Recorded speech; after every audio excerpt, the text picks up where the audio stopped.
Walaupun Indonesia menang 8-0 atas Brunei Darussalam di Piala AFF usia 23, gua rasa timnas usia 23 harus melakukan evaluasi secara total. Pelatihnya Gerard Van den Broek juga harus merombak ya permainan formasi dari timnas usia 23, karena lawan yang kita hadapi di pertandingan pertama adalah Brunei Darussalam dan skor besar sangat diperlukan. Tentu ini kita berhasil, tetapi secara permainan terutama di babak kedua kita sangat buntu.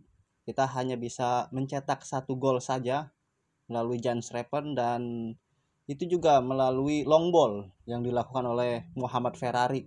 Ini sangat disayangkan, kita tidak mampu mencetak gol lebih dari 1 di babak kedua, karena memang ada beberapa pergantian pemain, dan ini seharusnya pemain-pemain lapis juga harus sepadan dengan tim starting 11 dari Gerard Van den Broek timnas usia 23. Kenapa ini harus dilakukan evaluasi? Karena yang akan kita hadapi di pertandingan berikutnya adalah Filipina dan juga Malaysia, tim yang dibilang lumayan kuat atau sangat kuat juga. Kita tidak boleh meremehkan timnas Filipina.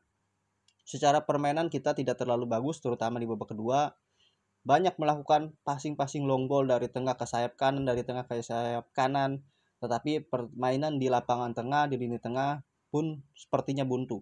Kita perlu jenderal lapangan tengah lagi untuk menemani Arkan Fikri. Beberapa pemain juga sudah sangat bagus, namun pelatih harus mencoba beberapa taktik lagi ya, beberapa jenis permainan supaya permainannya tidak monoton, tidak long ball seperti zaman dahulu ya, karena kita ada perubahan pelatih di sini dari timnas senior, timnas kelompok umur.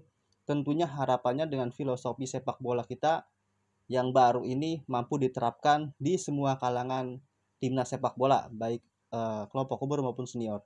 Dan ini kalau kita lihat di babak kedua kita hanya mampu mencetak gol 1 ketika menghadapi Brunei. Ini sangat disayangkan. Bagaimana kalau kita nanti menghadapi Filipina dan juga Malaysia? Ini sangat riskan atau sangat rawan ya, karena Filipina di pertandingan pertama berhasil menang atas Malaysia dengan skor 2-0.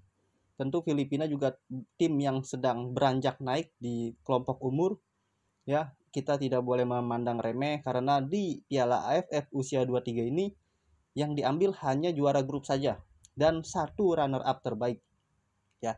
Bayangkan kalau misalkan kita tidak termasuk dalam 1 runner up yang terbaik. Apalagi di grup A ini kita ada Filipina, Malaysia, Indonesia dan juga Brunei. Pertandingan melawan Brunei itu tidak dihitung ya dalam jatah runner up terbaik, karena di grup B dan juga grup C itu hanya ada 3 negara.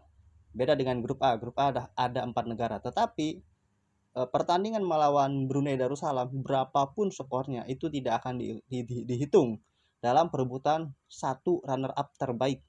Jadi nanti ada klasmen mini untuk peringkat 2 terbaik, dan di grup A pertandingan melawan Brunei itu tidak dihitung. Artinya kita menang berapapun, kalau kita peringkat kedua di klasmen grup A itu tidak akan dihitung pertandingan melawan Brunei Darussalam. Makanya kita mesti merubah atau mengevaluasi pertandingan dari melawan Brunei semalam, harus kita rubah ketika nanti menghadapi Filipina, karena pertandingan melawan Filipina ini termasuk menentukan langkah kita dan hitungannya pertandingan awal kita ya. Kalau Filipina sudah mengantongi 3 poin, hitungannya sudah aman untuk posisi runner up ya, dan juga juara grup karena dia menang melawan Malaysia. Nah, kalau Indonesia belum teruji karena yang dihadapi adalah Brunei Darussalam. Makanya kita perlu melakukan evaluasi secara menyeluruh ya, baik itu dari back, dari lini tengah, striker. Walaupun kita Jens Reven ini mencetak double ya, double hat trick, 6